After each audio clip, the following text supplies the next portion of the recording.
This video is a response to the Riff Shaman's video, a call to all spiritual warriors and lightworkers don't trust destiny.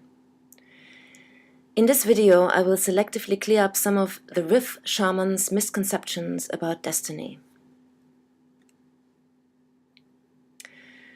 You say, so I'm exposing them, the Destonians or the group, but what you are exposing in your video is that you have not investigated what destiny stands for.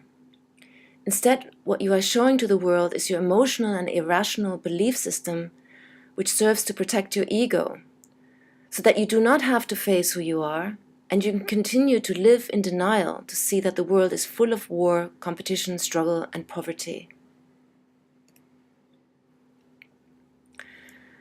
You say right away, you have them say that they're the only way to enlightenment.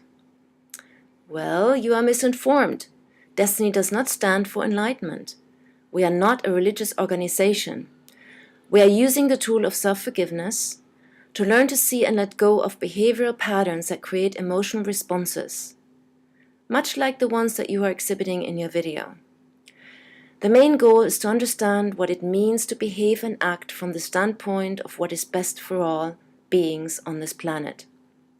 For the simple reason that Destonians understand we are all one. Hence, oneness in equality is a principle we live by. You say, I never felt right about them. I never felt they would benefit me. You see here that your feelings are betraying your common sense. What is it that you are feeling when you hear that everyone is equal, that humans in this world should have their basic needs met? If you were starving to death and a group of people would stand up so that you no longer starve, would you still feel not right about that? And how does this benefit you? Simple. You give to others what you want for yourself. To always have food, shelter, and health care no matter what happens in your life. The end of the struggle for survival is what we advocate. And that benefits everyone, including you.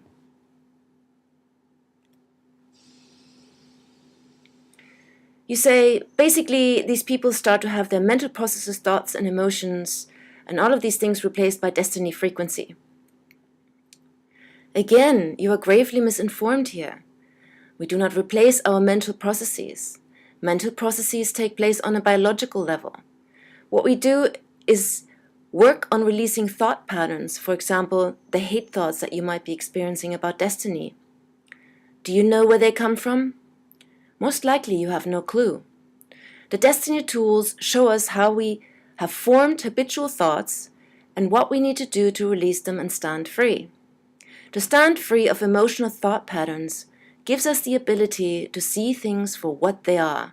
To see, for example, that the world must change to include everyone.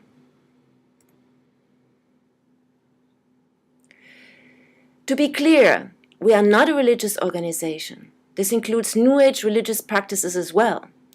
There are no destiny frequencies we replace our thoughts with. We look at what is practically here in the physical reality. I am sure you can recognize when someone is starving. Frequencies are most likely something of the imagination.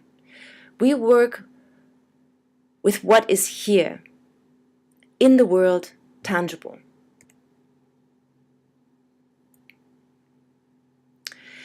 You say, if you start saying their mantras and stuff. Destiny tools do not include mantras. Mantras are associated with the Hindu religion. There are general and generic statements that are bound by belief. We are not associated with the Hindu religion or any other religious organization. We use language as a form of communication with ourselves. Words can be used to form thought patterns, or they can be used to release them. We use words to release thought patterns. We target this release to be as specific as possible to each our own thought patterns, which is why we determine the words ourselves. Thank you, the Riff Shaman, for taking a moment, leaving your emotions of hate aside, and actually read and investigate the destiny material that you may be in the position to understand what it means to create a world that is best for all, a world that includes you.